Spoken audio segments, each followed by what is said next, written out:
Well, I mean, we're not really truly podcasters until we have technical issues, I guess. So, dear God, I thought for sure that I was getting over that, like 5 months ago. But yeah, it shows what the fuck I know.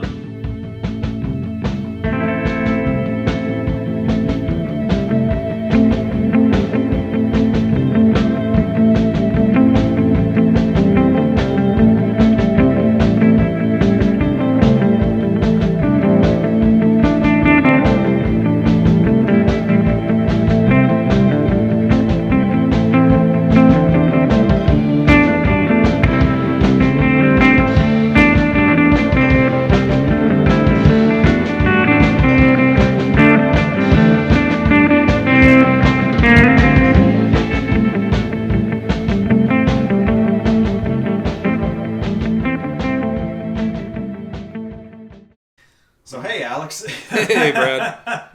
How's it going? It's going, man. It's going. Oh, God. That's going to be the banter that makes it into the beginning of the episode, isn't it? Yeah, actually, that's probably going to be the thing we use. We'll fix it in post. Wonderful. You're going to fix my cracking joints in post. I can't help you with that one. I can't help you there. We can't just have a 3-second pause on either side of every pop to make sure that it doesn't show up. I don't think that's going to be possible, but I mean, we'll see what I can do. I'll work my magic. But we just have to sit perfectly still while we record. Don't move. Don't blink. Yeah, you hear my eyeballs cracking.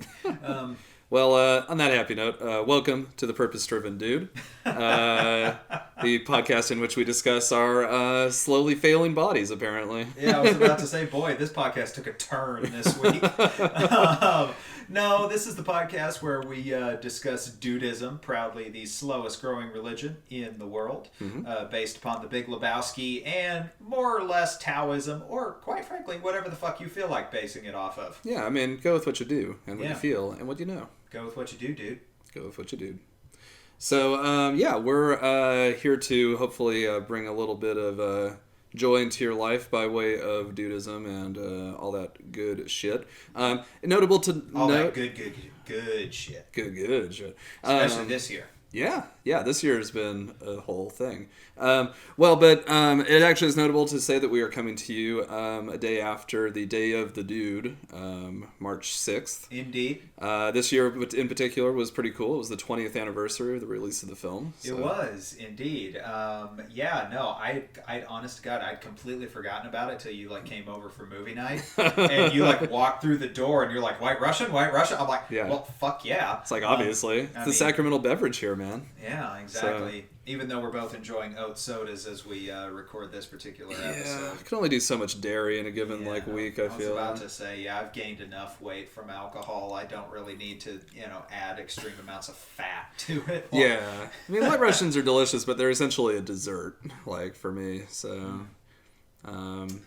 yeah. Oh man, we should have made that transition later when we get into the subject of our, our episode today. We clearly planned this out very clearly and carefully. Yeah, no, we there's a lot of careful planning that goes into the production of this podcast. Yeah, so if you can't tell already, Yeah, by the fact that I kind of sound like I'm off in a cave and, you sound like you're right next to the mic and I'm like, well, maybe if I just slowly start inching my way around the table. I mean, if you want to reposition, I mean, it will. No, I don't think it's a good idea at this point. I've had enough technical difficulties this evening to last me the rest of my fucking life. So I mean, fair enough. So I guess well, we're going to transition awkwardly then, I suppose. Yeah. Into our first segment, which is the Notably Doodly segment of the show. Notably Doodly. Right. It's just imagine a rainbow, and the more you know.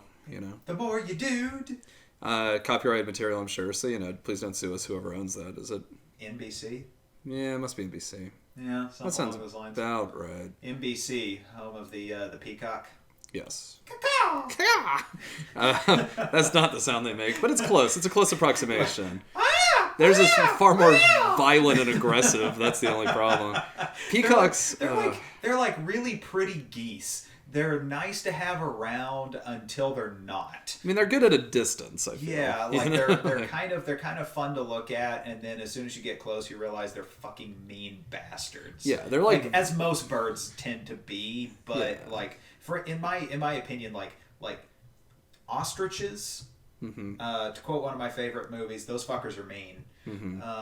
Ostriches, emus, geese, and then like peacocks. Yeah, well, and peacocks, I've noticed just through personal experience, are like violently territorial, like annoyingly so. Which it's like really why? Like why? Yeah, like what the fuck? None of you bastards are actually competing for anything right now. I mean, yeah, I think the vast majority of peacocks live on like the grounds of English estates at this point. Which is where, interestingly enough, I learned that little tidbit because I can tell you where I was at Windsor Castle.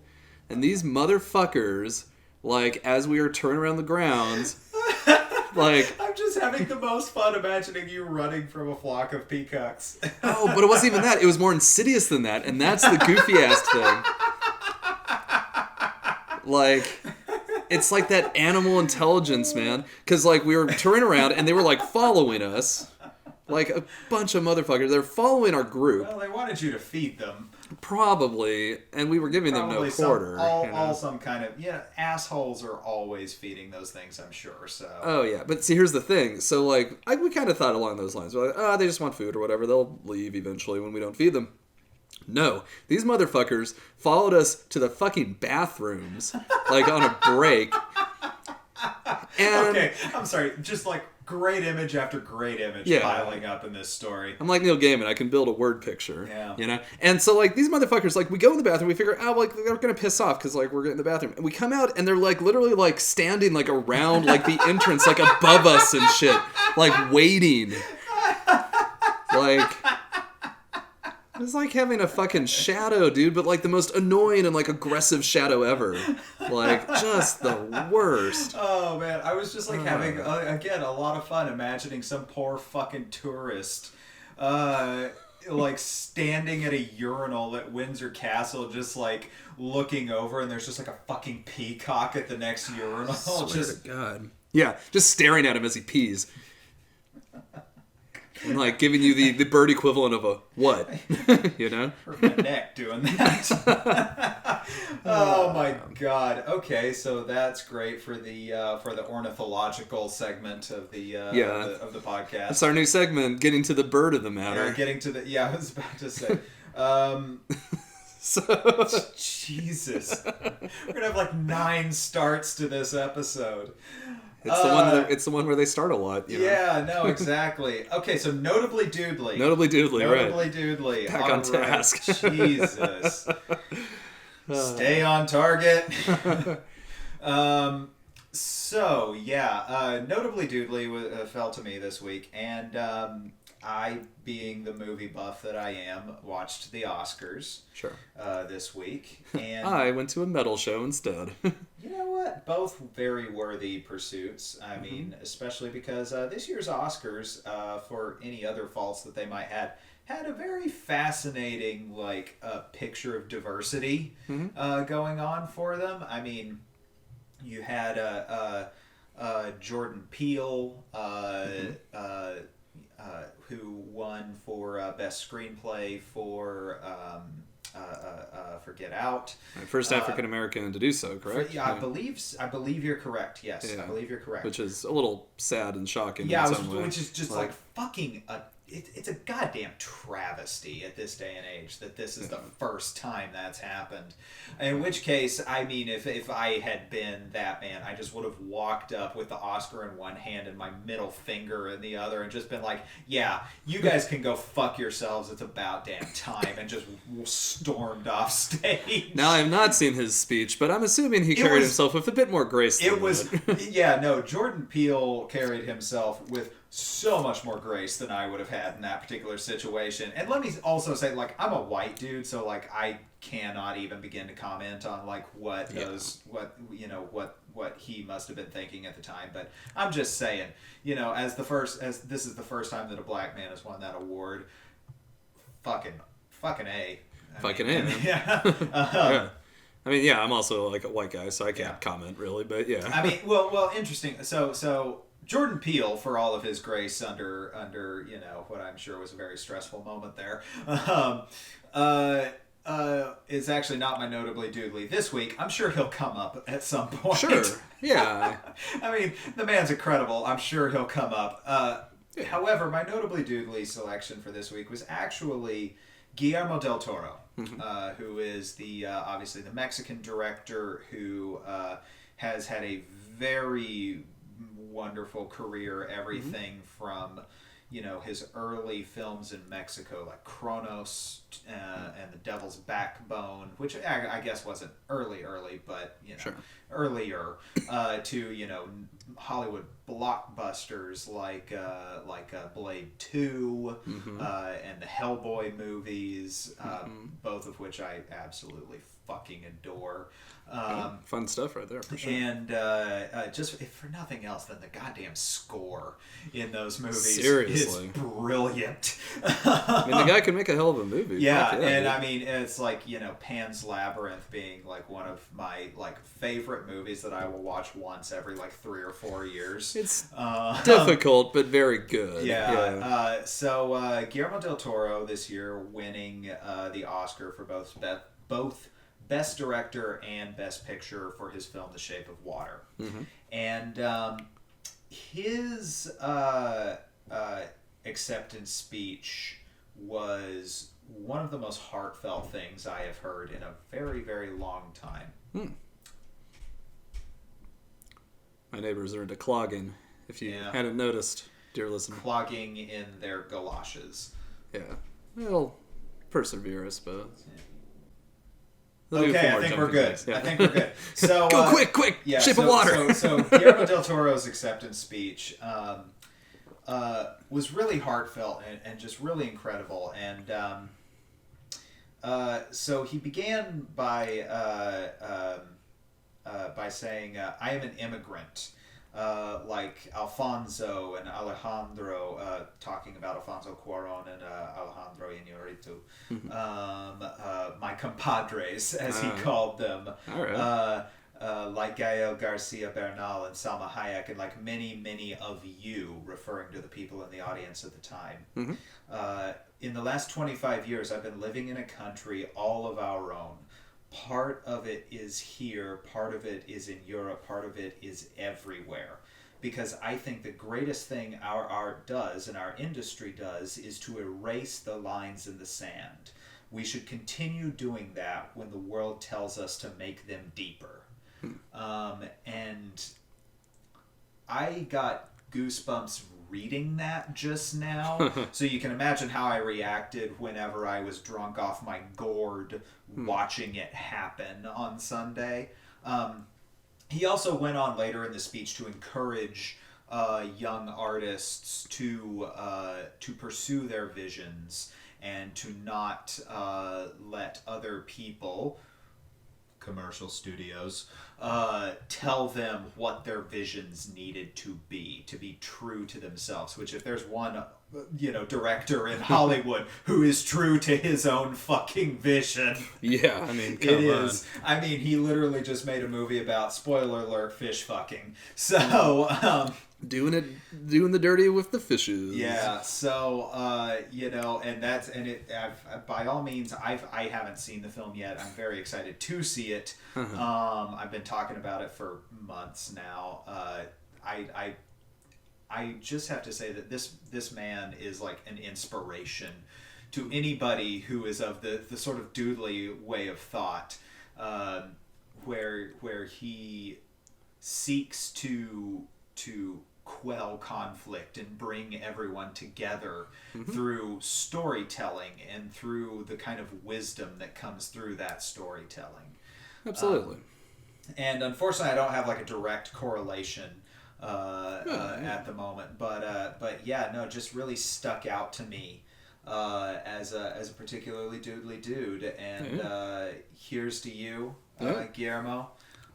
Great fan, great admirer. Same, And, absolutely. If you'd love to come on our show, I mean, if you want to come on the show as a guest spot, you're more than welcome. I'd be happy to have you. You can come on and talk about whatever you want. I don't care. No, seriously. The two of us wouldn't be doing very much talking. We'd probably just both be staring across the table like, we got fucking Guillermo Del Toro. So, Guillermo, if you're out there, yeah, shout out, motherfucker. Yeah, I was about to say, you're a badass and a saint as far as I'm concerned. Yeah, man. He is particularly deadly for sure. Yeah. Yeah. All right. I dig it. Well, so I guess then we can move on to our main topic. Our main topic. So we return tonight to our Great Dudes of History series. And we mentioned, I think a couple episodes ago, that we were going to be including the late, great Julia Child in this list. Julia motherfucking Child. Spy extraordinaire. Yeah. Culinary genius. And we figured, why not just dive right in, man? Like, inventor of shark repellent. Yeah. Someone who lived, just a ridiculously fascinating life, Yeah, the shark repellent story I wrote down too, because that's just fucking baller, man. Believe me, that's going to take up the majority of this podcast. Is the story of Julia Child and shark repellent. So, yeah, we figured we'd dig into the French chef herself, man. So, I got a couple, kind of tidbits of information about her. Some stuff I didn't know, because I think you listened to and watched more Julia Child than I did as a kid. Julia Child holds a pretty, important place in, my adolescence, because I grew up, watching PBS. My family never had cable growing up.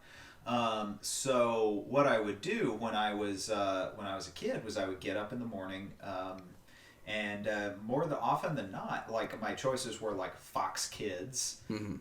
If the CW was coming in strong enough, I might be able to watch some cartoons there or something like that. But more often than not, what I ended up watching was PBS. Back then, the WB, I think, right? It wasn't the CW. Oh yeah, you're right. Yeah, it was dub. Yeah. Yeah, man. I kind of preferred all that to this whole CW rebrand personally. Yeah, I don't really care. I don't have a strong opinion either way. Yeah, I don't really care. But that was where Animaniacs ran, right? It was on WB. Was it? Because that's a firmly WB franchise, right? Yeah, I don't remember off the top of my head, quite frankly. I don't know. Yeah, unfortunately, I have watched Animaniacs extensively as an adult, but I didn't actually watch it that much when it was on. It was a little heady for our age group, I guess, at the time. Yeah, there were definitely some jokes in there that were not intended for people of my age. Which was weird when I think about it. But getting back to PBS. Yes. So, especially when I was in high school, and unfortunately this was right about the time that Miss Child passed, but I was, at the time I was doing martial arts, so I would get up early on a Saturday morning, I would do martial arts for 2 hours, and I would come back. Growing up rural Oklahoma, I would pretty much immediately start doing chores around the house. And while I was doing that, I usually had PBS on. And it almost always consisted of In the Kitchen with Julia and Jacques. Mm-hmm. Also shout out to Jacques Pepin. Mm-hmm. Cool guy. And then I would be watching America's Test Kitchen and This Old House and New Yankee Workshop, Norm Abrams, also my boy. Mm-hmm. And then Nature and Nova. Nova was the one I watched as a kid a lot, for sure. Well, that's because Nova's fucking brilliant. Yeah. Nova is still on, and I still watch it every opportunity that I get. It's pretty rad. I've had a deep love of astronomy and anything space related for a long time, so Nova was definitely my jam. I've always been fascinated by the sciences in general, and Nova was my jam. Gotcha. But almost every Saturday I was watching Julia Child, and a woman had a pretty profound impact on my life. I think definitely was one of the people who inspired my current love of cooking. Mm-hmm. Yeah, and I grew up with her as well as a number of other cooking personalities. Because when I was growing up, my mom was super into cooking shows, like just generally. And like PBS was like one of like a series of channels that we would like watch pretty consistently. But like when Food Network started to become a thing, like that shit is still on like constantly. That's pull a Stu from the Flophouse here. Yeah, shout out to Stuart Wellington. Stu, if you ever want to come on the show, Yeah, you're more than welcome to. Oh God, this is gonna be a running thing in our podcast. It's fine. I mean, look, we can keep shouting out people all until the listed people who we want to have on the show. And hey, look, to our fans out there, as you listen, if you want to tweet at these guys and girls, let them know. I mean, look, the content is what you make of it too. Like, so I'm just saying, we're about 25 minutes in to this particular track, and we still haven't begun talking about the woman herself. So right. maybe we should get on that. All right. Well, yeah. Like so. I'm sorry. I think you also you were saying though that you had some more to. Oh yeah. No. I mean, I grew up watching Julia Child along with a number of other cooking like personalities. Like Emeril Lagasse stands out really strongly in my mind. Just because Sorry, that was just a really good beer. You got a solid one there for sure. Yeah. So, but yeah, that's the thing. It's like I watched like her along with like Emeril Lagasse and a few other like kind of early Food Network folks. Too. And I like Emeril. Yeah, Emeril was fun. Like he had personality. Like it was one of those sort of things where like him and Julia Child both like they were a delight to watch. Before chefs were assholes. Yeah, I mean, Emeril, I feel like probably is not the most pleasant person all the time. He gives me that impression anyway. I don't know the guy. Hey, Emeril, if you want to come on the show. Yeah, if you want to prove Alex wrong, Emeril, you are more than welcome to come on the show. I'd be happy to eat my words. I made a food joke. See what I did there? But anyway, so Julia Child is someone I also grew up with. I distinctly remember there was at least one episode. I don't remember exactly the setup, but she was cooking a turkey. And she dropped the turkey on the ground. And she just picked up, she's like, sometimes these things happen, basically. Yeah, no, I actually have a whole thing in my notes about that. Okay. So good. But, so let's talk about Julia Child, the person, a little bit. So, right. According to my notes, a couple early interesting tidbits. Just born on August 15th, 1912. Yeah. So we are currently on the 106th anniversary of Julia Child here. Mm-hmm. And she was born in Pasadena, California, which I did not know before I started doing research. Yeah. Kind of interesting. That's just right down the street from us here. And I also found out that when she went off to college, she studied up at a women's college up in like Northern California. Smith University. And she was a history major, which is near and dear to my heart. I was also a history major in college. So also worth noting, she was actually the daughter of pretty wealthy parents, and she had a personal cook growing up.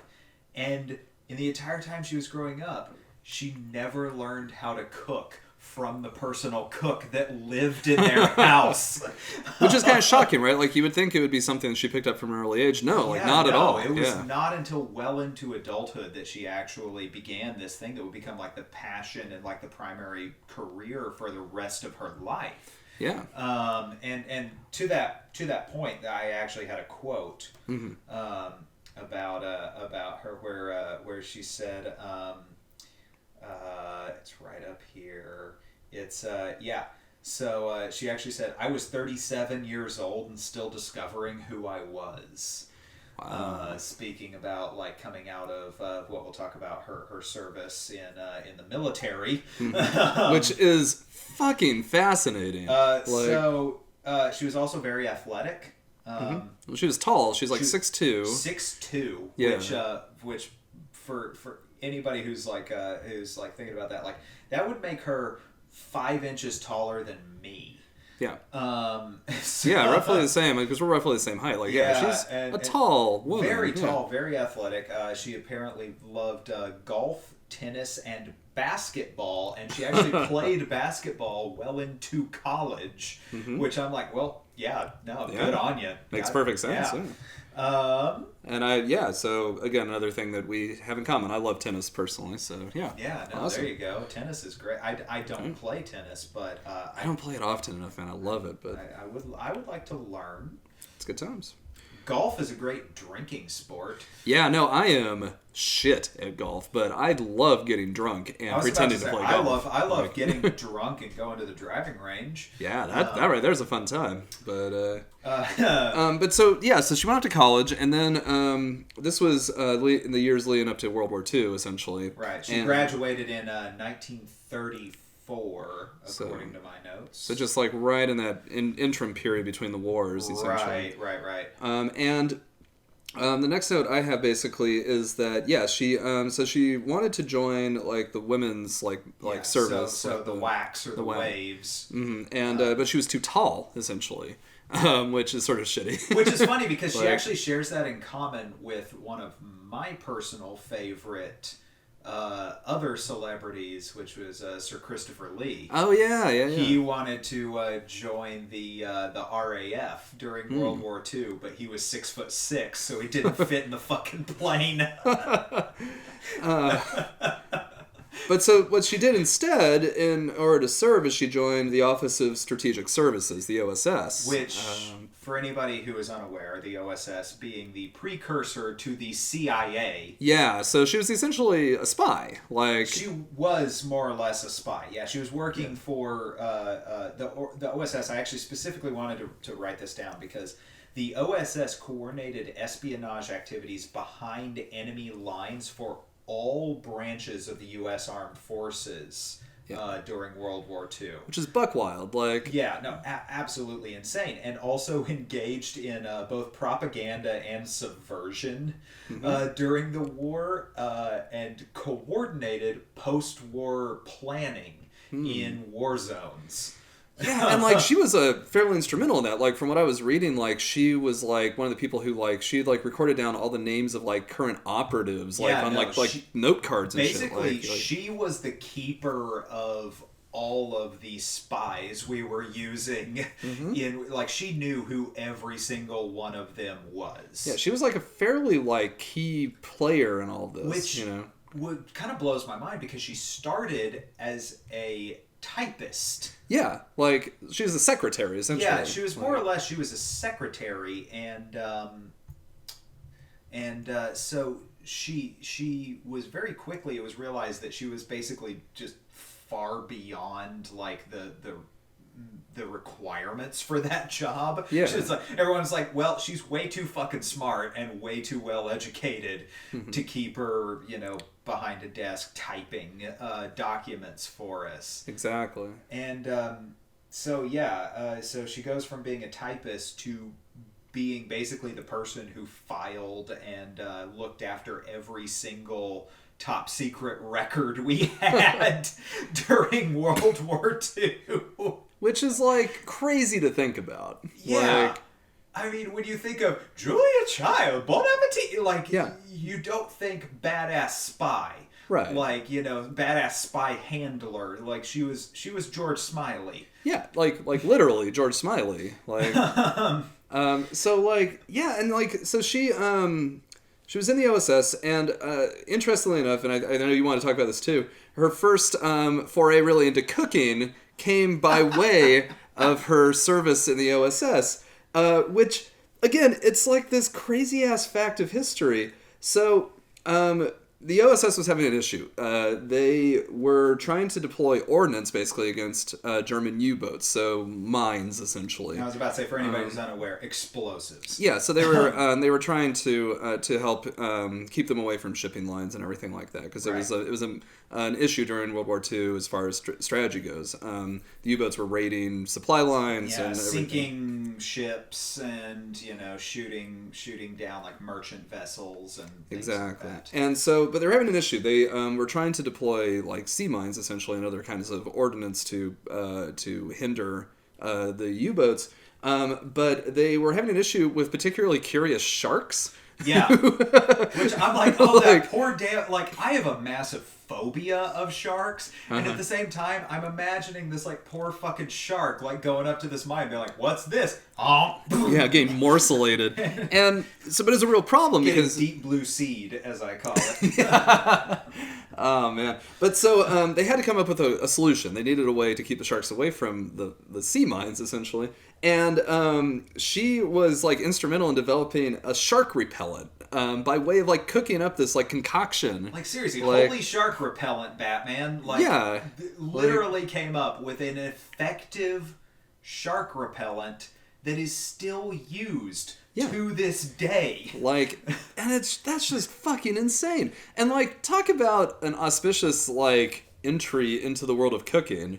Yeah, like, no, I designed the shark repellent that, you know, people are going to be using almost 100 years from now. It's fucking wild, man. And she went to it with like no knowledge of like cooking or chemical like interaction or anything like that. She taught herself how to develop this chemical agent that all you had to do was literally sprinkle it in the water around these explosives, and sharks would, you know, swim up to it and be like, well, fuck no, and go away. It's like the anti-blood, I guess. I don't know. Yeah, I know. And I'm like, what did you just like... Because at first I was just thinking, are you just like...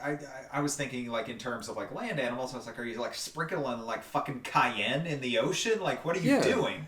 I mean, I'd love to know what it is. I'm sure it's like classified. Or whatever, no, and that's the thing is like you still can't. You can actually go online though, interestingly enough, and read her OSS file. Because it's finally been declassified. Back in like the late '90s, was it, or was it after that? It might have actually been after she passed. I think it might have been in the aughts. Because I remember reading about that, like when it was declassified. I remember reading about that because there was a number of operatives and officers and everything whose files were declassified, but hers was one of the only ones that was made public, like online. It was like published. Yeah.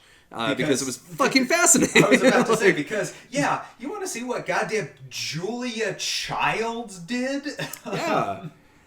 So she had a fairly, sort of, like, awesome career as a spy, essentially, during World War II. Yeah. And, she received a special award, unfortunately the name of which I didn't find in my, like, fairly basic research. I didn't get it either. But she was actually decorated during her service, and was citing amongst her virtues her quote drive and inherent cheerfulness. Yes, I saw that. Which, I mean, just, you know, digging into the doodly qualities, man. Like, she did it with, like, she served her country admirably and served it with, like, a smile, essentially. No, and I was about to say, it wasn't a thing that she felt, like, forced or pressed into. It was a thing that she actively sought to do, which I think is extremely admirable and wonderful. And so she comes out of the service after the war, and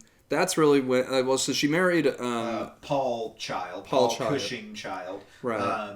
Who she actually met in the OSS. He was an OSS guy as well. Yeah, so they met there, and afterwards she...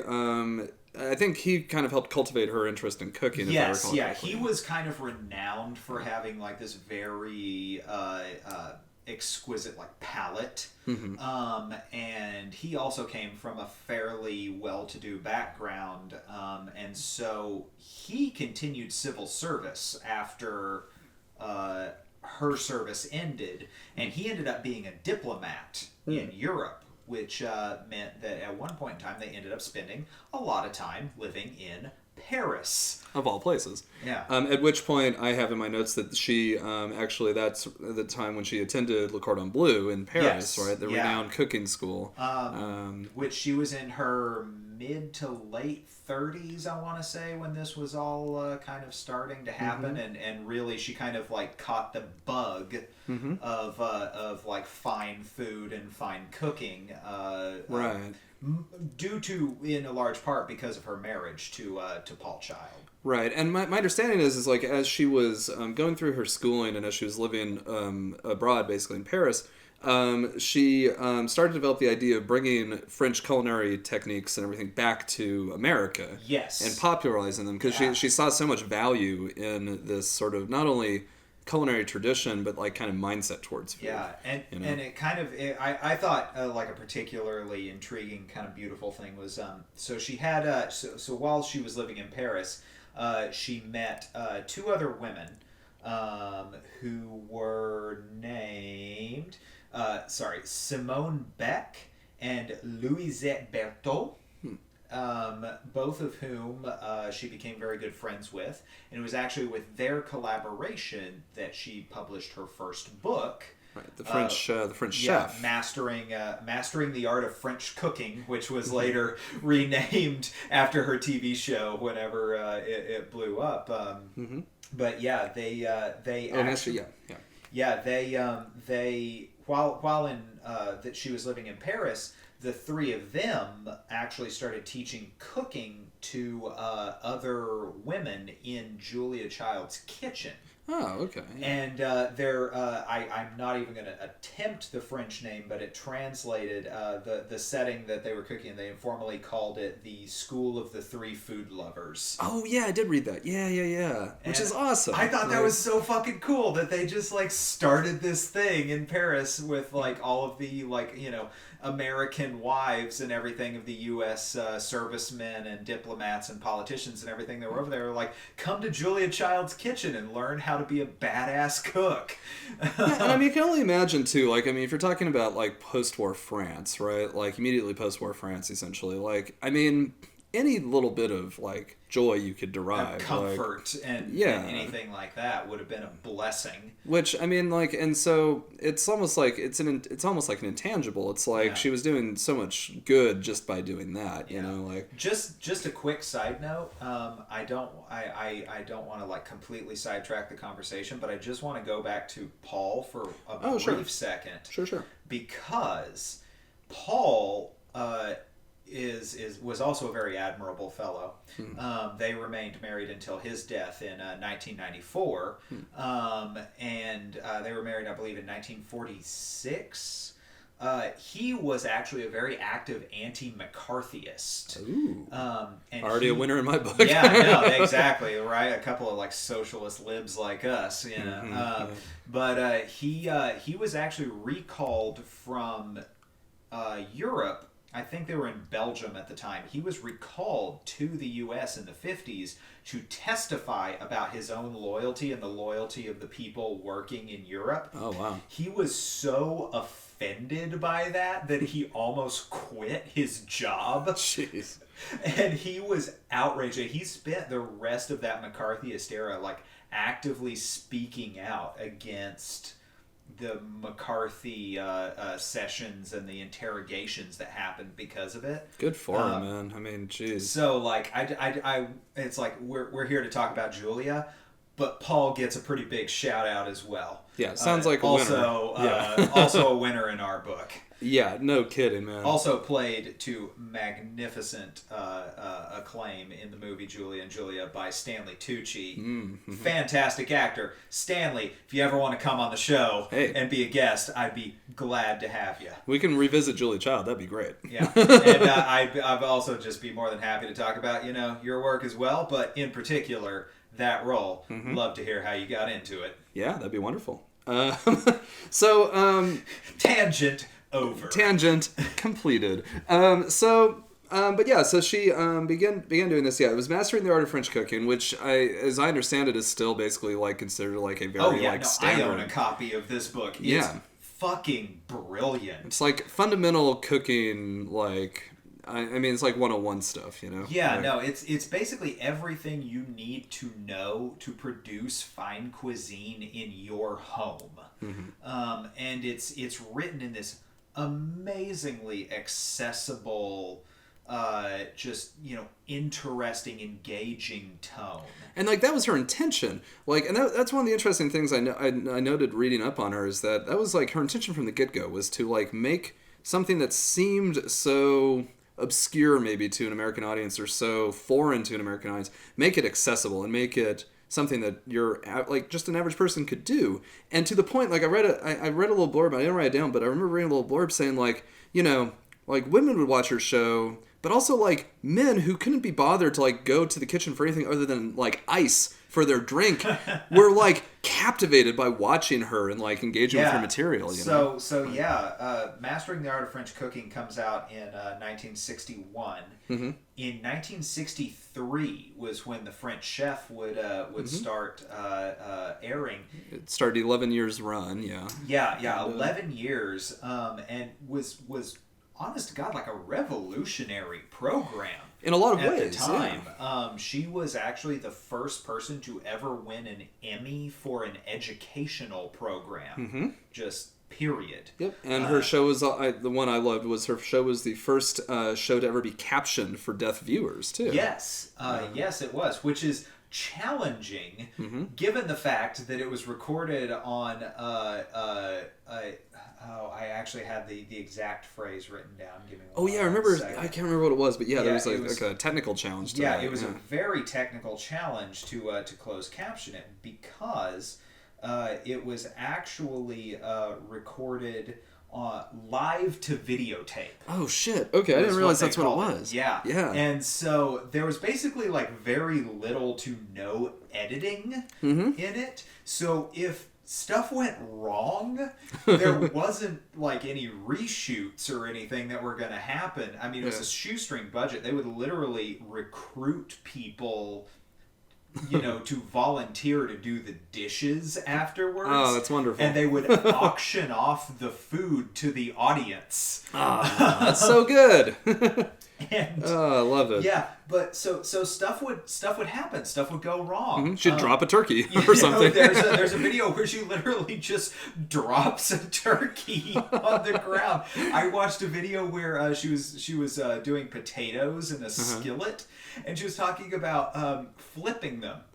And she said the real thing with flipping these things is having the courage of your convictions and just going for it. And she flips it, about half of it comes out of the pan onto the stovetop. And she says, wonderful. You see, I didn't have the courage of my convictions. And she scrapes it off back into the pan. Hell yeah. And she goes, so this is how we're going to cover this up. And that's just brilliant, because, how relatable is that? I know. How many times have you gone to, flip an omelet and you miss and half of it comes off, or you lose the whole goddamn thing, and you're like, well, I guess we're just rolling with this. How am I going to, scrape off the 5-second rule, Yeah, you just go with it. And and that's the brilliance of, what she was doing. And, she wasn't afraid to, drink while she was cooking, Yeah, I was about to say, a glass, 2 ounces of the wine goes in the sauce and the rest of the wine goes in me. Yeah. That's, come on. I don't think that's actually a Julia Child quote, but, that was kind of the philosophy. Yeah, and, that's the thing, man. You could tell, and I think that was the thing, too, is that you could tell watching that show. Not only could you tell that it was kind of, there was very little editing or anything like that, but you could also tell that she was having a good time. That was the thing, is, she was so relatable because you could tell she was having just the time of her life, relating this knowledge that she had accumulated to people to whom she related. She was a huge supporter of her fans, and there are just numerous cases of fans reaching out to her and her being just very generous with her time and with her knowledge towards them, especially later in her media career, when it became much easier to correspond with fans, either via telephone or letter exchanges or things like that. Unfortunately, she passed away before the internet was really too. I can only big, imagine, right? Can you imagine getting a fucking email from Julia Child? Oh, that'd be wild. I don't know. That might have been the highlight of my life right there, as if I had ever gotten to correspond with this amazing woman. And she's the kind of person who would respond, Yeah, that's the beautiful thing. Exactly. She was an incredibly caring person. Yeah. Was the thing. She was a very not just relatable, but she actually cared about the people that were watching her show, and she cared about her craft, and she cared about her craft, and so there's a quick quote that I just really wanted to throw in here. which I just thought was really beautiful. And she said, I don't think about whether people will remember me or not. I've been an okay person. I've learned a lot. I've taught people a thing or two. That's what's important. And like how, I mean, like bringing it to the whole point of the matter, it's like how doodly is that, you know? Yeah, I was about to say that was literally the first quote on her page on the PBS website. That's wonderful. And I was like, you know what? That's it. Like that is, I almost don't need. I've got an entire web page of other quotes from her. But it's like I almost feel like I don't even need the rest of them because, like, well, goddamn, that in and of itself is just like one of the most like wise and encouraging things I have ever heard. Well, and to drive it home, and I do have one other quote that I pulled up, and it kind of drives that point home in a way. And so this is from 1990, so this is quite a bit later into her life. And she was interviewed by the New York Times for an article called "Julia Child Boiling Answers Her Critics." So her and because that's the thing to note too is that like so as like the kind of like health food craze caught on kind of later into the 1900s. Basically into the 90s and the 2000s. I was about to say, yeah, it really started in the 70s and then just got bigger and bigger and bigger. Yeah, and she was not a fan of this because she had people who were vocally, like, very, like, almost angry with her for promoting a style of cooking that involved a lot of fat and a lot of oils and a lot of butter. This in particular being before, like, the low-carb craze where everyone was just like, yeah, low fat, no butter, skim milk. Yeah, and, like, she was, like, vehemently opposed to margarine, which I thought was just, like, one of the best things ever. Because margarine is god-awful. Margarine serves exactly one purpose, and that is in baking when you need something that will evaporate faster than butter. Yeah, and if it's used anywhere outside of that, I even agree with her. I mean, I think it tastes terrible, first of all, but, you know, it's just chemical. I have a pie that I cook that requires margarine because if I use butter, this center doesn't set. Oh, okay. But... Well, that's really the only thing I use margarine for. And I'm pretty sure Julia Child, like, referred to it as, like, the other spread or something. She wouldn't refer to it by name.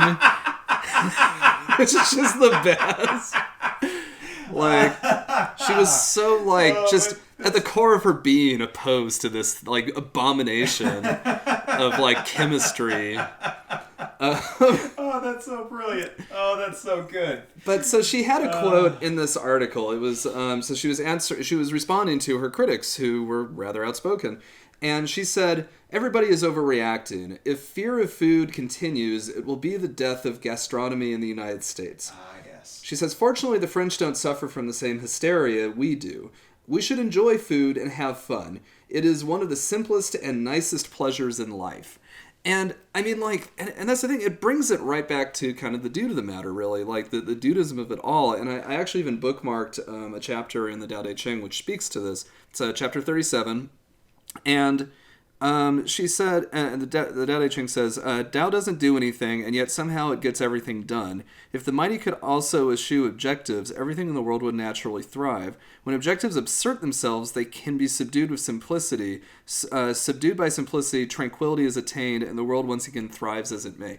It's just like an ode to simplicity and to the idea of like the basic things in life and the really like it's the nicest pleasure, you know, a well-cooked meal. Shared with friends or family or both, like it's such a it comes right back to it, you know. Truly one of the most transcendent and beautiful experiences you can possibly have. Yeah. I personally, I guess I would describe myself as a foodie. Okay. You just take photos of your food like in Parks and Rec? Like... No, I don't take photos of my food. I'm actually, I describe myself as both a foodie and a Luddite. Sure. So I enjoy great food. I just don't give a shit who else knows about it. Sure. As a matter of fact, I would prefer if everybody would stay out of my favorite places. That's fair. So, yeah, no, there's just this amazingly simple joy about sitting down for a good meal with a good friend or group of friends, just any group of friends, you know, somebody that you love on some level. and it's one of those things that like was so intrinsic to her being. Yeah. And she just wanted to share that. Yeah. With everybody. It's such a like basic concept that I think really it's almost like primordial, right? Like the idea of like hearth and home and like sharing like these like basic things with the people that you care about, you know. But basic pleasures. Mm-hmm. Exactly. And yeah. Well, so to kind of round it out, Julia Child unfortunately passed in 2004. I have it noted that she passed 2 days before her 92nd birthday. So regardless of how you feel about her fucking diet, like, dude, she lived to be 92, which is a lot older than a lot healthier people that I've known. Yeah. So and notably, according to my research, her last meal, and it speaks to so much about her character, was French onion soup. Yeah. Like homemade French onion soup. One of the simplest but like most delicious things. I love French onion soup. Yeah. Oh man. Like, god damn, is it good? Want to know if there's a place to get French onion soup at 10:30 in LA right now? There's got to be, right? And this last quote that I jotted down, which I think is just it's brilliant and it's very kind of doodly essentially, is it's the last line from her last book that she wrote, and it reads, thinking back on it now reminds me that the pleasures of the table and of life are infinite. Toujours bon appetit. Always have a good appetite. And My Life in France, her memoir. Mm-hmm. Yeah, I might have a lot of Julia Child books. but what a way to sum it up, you know? Yeah, no, that's just the most beautiful, simplest way. Yeah. To look at it and to do things right and to do things and that's the thing, like, I mean, and I think I bookmarked a couple other chapters, but I mean, I think like it just it comes back around to a number of different kind of Taoist principles, right? Like the idea of simplicity in your life and like getting out the clutter. You know, the idea of like enjoying fucking life, like for a second. Enjoying the life around you whenever and wherever you can and with whoever you can. And enjoying the simple things, you know, like reveling in the simple things, not having to find the extravagance. I bookmarked chapter 12, and it's a short chapter. I'll go ahead and just read it really quick.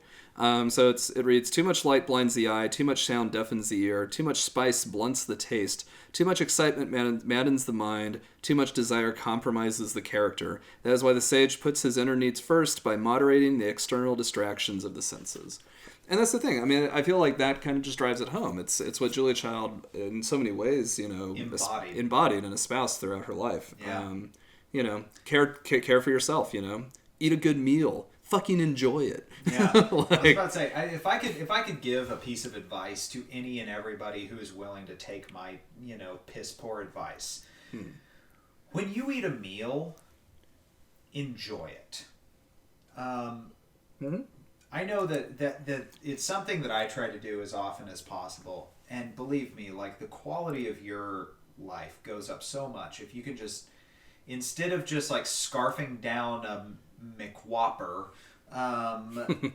if you just like take 10 minutes and enjoy and invest what you are eating, I can guarantee it'll make you a happier person. And look, it's not to say it can't be a McWhopper. Like, whatever the fuck you want to eat. And, like, even if it's something you're not super thrilled about. Like, look, this comes back to the idea, one of the ideas in Taoism, right? It's the idea of no absolutes, right? It could be a quote-unquote shitty meal. It could be, like a gas station fucking, like, burrito. I mean, I personally am a big fan of the quesarito. And that's fair. Like, we all enjoy things that are, like, quote-unquote, like, kind of, like, shitty food. Whenever you get it, enjoy it. Yeah, man, take a beat. Like, enjoy the goddamn meal, you know? Yeah. Like, the world is not going to end if you fucking, like, take an extra 5 or 10 minutes to enjoy your meal. Yeah. And, like, and honestly, like, and this is some of the, I think one of the things that you can glean from Julia Child is, like, look, if you got the time... And you probably have the time, let's be honest. If you have the time, cook a good meal. Yeah. Like, make it. A lot of people have the time. And believe me, making a good meal is an intensely satisfying experience. It is, and I think it's something that like it's lost on a lot of people, and I have a hard time because like I'm profoundly lazy as well. I have a hard time getting up the fucking gumption just to go in the kitchen and do it. But like, I mean, and especially like, look, if you're doing that with people that you care about, like. Not just eating the meal, but making the meal. Like, it is a thoroughly enjoyable experience. It is indeed. You know? It is indeed. So, I mean, yeah, if there's something to glean from this, yeah, man, take some, like, pleasure in the simple things, you know? Yeah. It's firmly Dudeist philosophy. Exactly. So, it is indeed. Smoke a J and listen to whale sounds in the bathtub, you know? Yeah. or you know what? Smoke a J and lay on your carpet and listen to, you know, some bowling finals for all... You know, yeah, man. It's whatever floats your boat. Yeah, just take it easy. You know?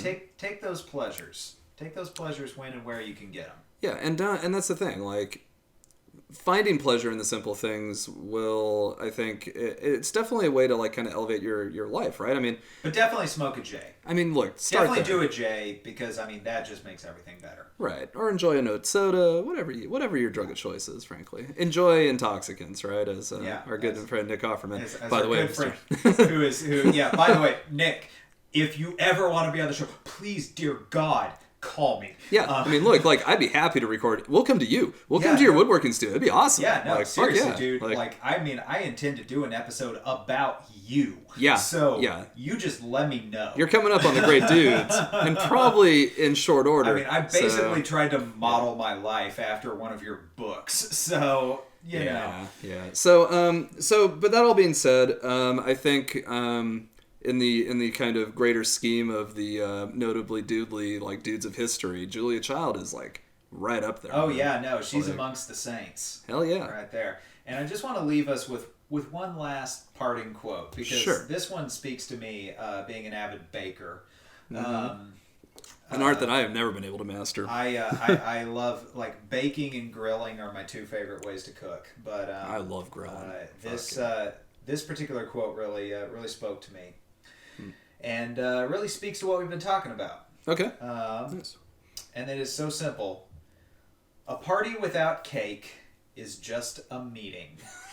I love that. So, to Miss Julia Child. We'll raise a glass, pour one out for our homie, man. Bon appetit. Bon appetit. As she would say. Yeah. And apologies for my shit poor pronunciation.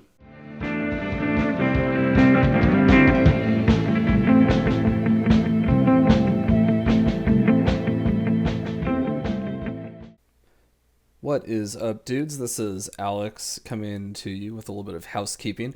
Thank you so much for listening to our 4th episode of The Purpose-Driven Dude, our episode on Julia Child. Wanted to go through our housekeeping list here. Before I get to that, I'd like to say a big thank you to everybody that's listened to the podcast so far. We launched a couple weeks ago now. And it's been super fun.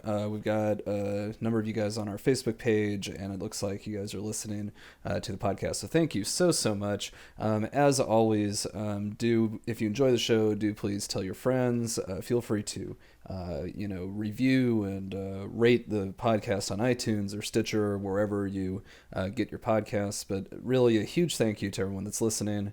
And without any further ado, on to the housekeeping. So first, of course, would like to shout out our social media.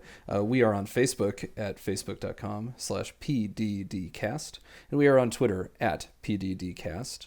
And we'd also like to mention that you can email us at pddcast@gmail.com. Send us questions, send us comments, send us critiques, whatever you want to do. Just say hi. Hey, if you want to say hi to us, we would be happy to hear from you. So send us an email. And of course, we would like to shout out our music on this podcast.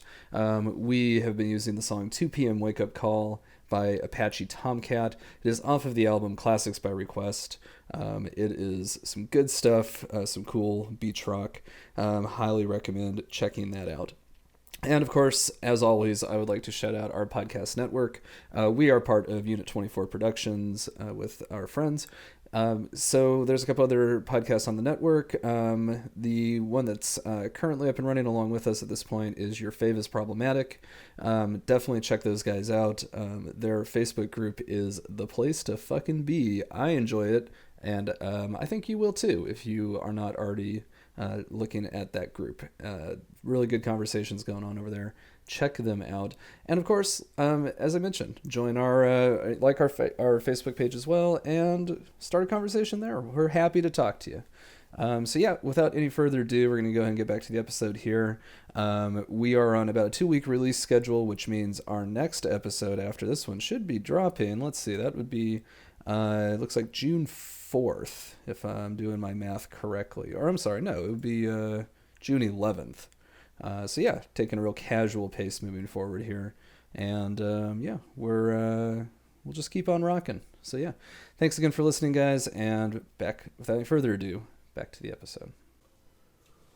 All right. Well, so I guess that moves us then into our final segment of the show, and that is, of course, our segment called Getting to the Dude of the Matter. Yeah, I'm excited to hear what you've got for me this week here. Yeah, so Boy, you see how many times I use here and how many of these have I had? Exactly 2. Exactly 2. How drunk am I? Apparently a lot more than I thought. We are just slowly deteriorating, as we talked about earlier. Yeah. But so my notably doodly for this week, I decided like, look, we need to bring this back to a positive note. I was looking for and this is the thing that's fun about. Fun is not God. Right. I'm sure several of our listeners just said. Like, oh, good, they're going to get off the fucking guns for a second. And here's the thing. It's hard for a second. And this is, I think, the fun, like, kind of challenge about this particular segment. And this is kind of the idea I had behind it when we were first talking about it is hard to find a positive news story. It is. Like, and I think that is... Excuse me. Ooh, yeah, now see, I've had about 2 beers too. It's good. And that's the thing is, like, I think that is one of the... I mean, people talk a lot about, like, the news and, like, whether or not it's failing or fake or whatever. I think it's one of the failings, honestly, of Western media as a whole, is the fact that we don't focus on the good enough. And this, at least, was a story that focused on people trying to do a good thing. So the headline, this is from just today, March 7th, 2018. Tell me more.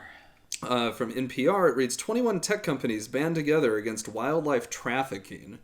And this is fascinating because apparently there's been a number of tech companies out there throughout the years who have been trying to ebb the flow of like illegal ivory and things like that.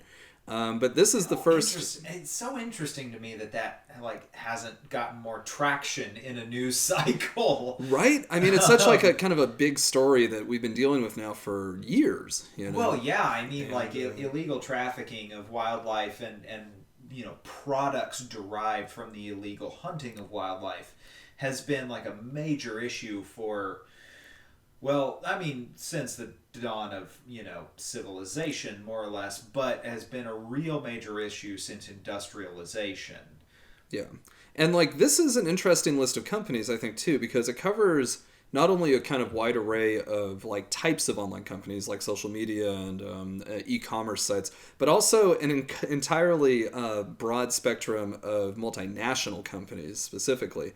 I'll read the list really quick. The coalition of companies consists of Alibaba, Baidu, Baxin, eBay, Etsy, Facebook, Google, Huaxin Collection, Instagram, Quashu, Mall for Africa, Microsoft, Pinterest, interestingly, Quire, Q-Y-E-R, I'm not exactly sure the pronunciation, Ruby Lane, Shinchi Collection, Tencent, Winwan Taiza, my Chinese is going to be terrible here, and I apologize. Zhang Yupai, Zunzan, and 58 Group. And that to me is just fucking fascinating. My favorite part is you're like going through all these companies. You're like, oh. And then you get to Microsoft, and I went, oh. Right. Like, how were they not part of this before? Yeah, exactly. I was like, really, Bill? You weren't already on top of that? Well, but they do note in this article that there's a number of these companies that have been working independently for a while to help do their best anyway on their own. And this is their first real move to work as a whole, as a collective of companies to basically do have cross-platform and cross-service work in this matter. Which I think is, I mean, look, it's a positive story, man. Yeah. And I mean, you want to get to the dude of the matter. I mean, like, this is the kind of thing, like, it's the idea of, like, curbing excess, I think. Well, yeah, no, I honestly, so I go down a lot of rabbit holes whenever I get online.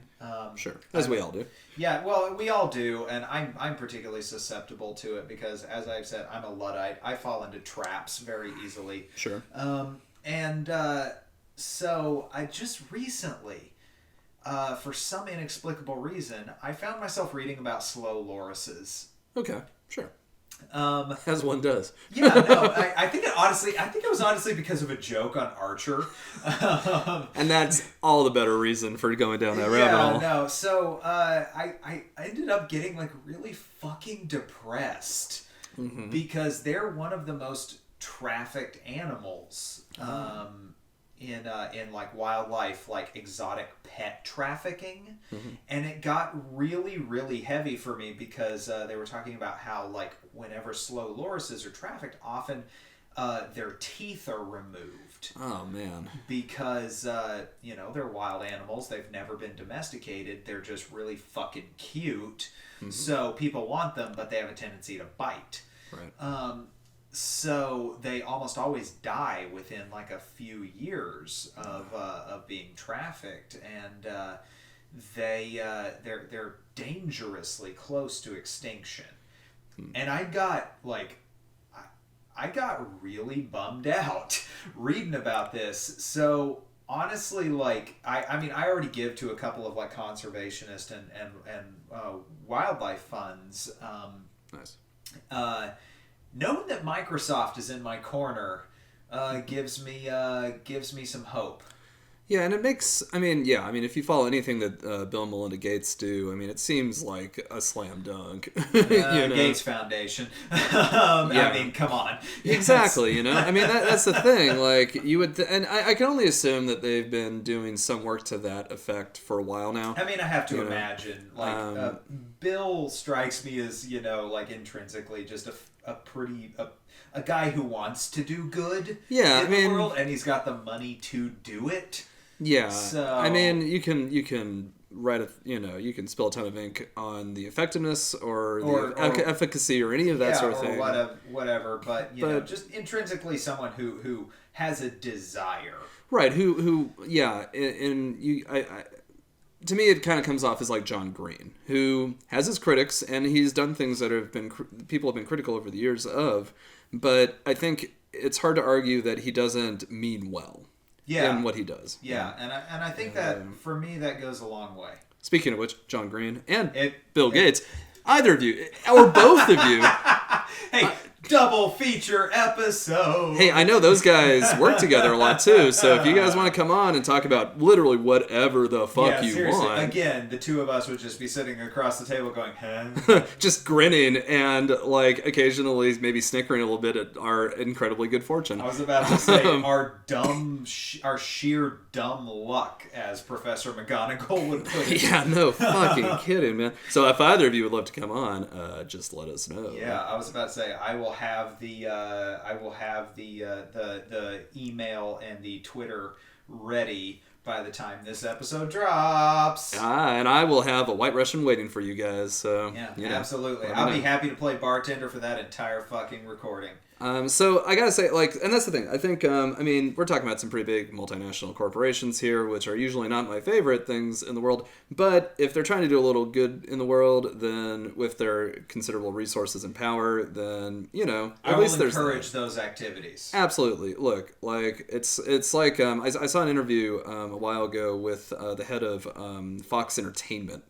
Just working in the entertainment industry, this is the sort of thing that happens. Again, probably not my favorite person in the world, but he did make an interesting point, and he said, even working in a big company like that, like, it comes down to the small decisions that people make in the company, and if there's enough will power within these companies to do some good, then, we shouldn't discourage that, obviously. Yeah, no, absolutely. Encourage good wherever it is and whatever face it wears. Exactly. So, I think that's going to be our get into the dude of the matter, man. Like, doing a little right by the world. So, beautiful, man. Yeah. Well, hey, folks, again, appreciate you joining us. We still haven't even dropped the podcast as of this particular recording. Yeah, we're 4 episodes honestly, in. So. I still have been kind of lazy about getting our social media up and going. It'll be live though by the time this. It'll be live by the time this drops, and we'll have it in the show notes. So if you feel like dropping us a line, by all means do so. Yep. I'll be happy to correspond as long as I can.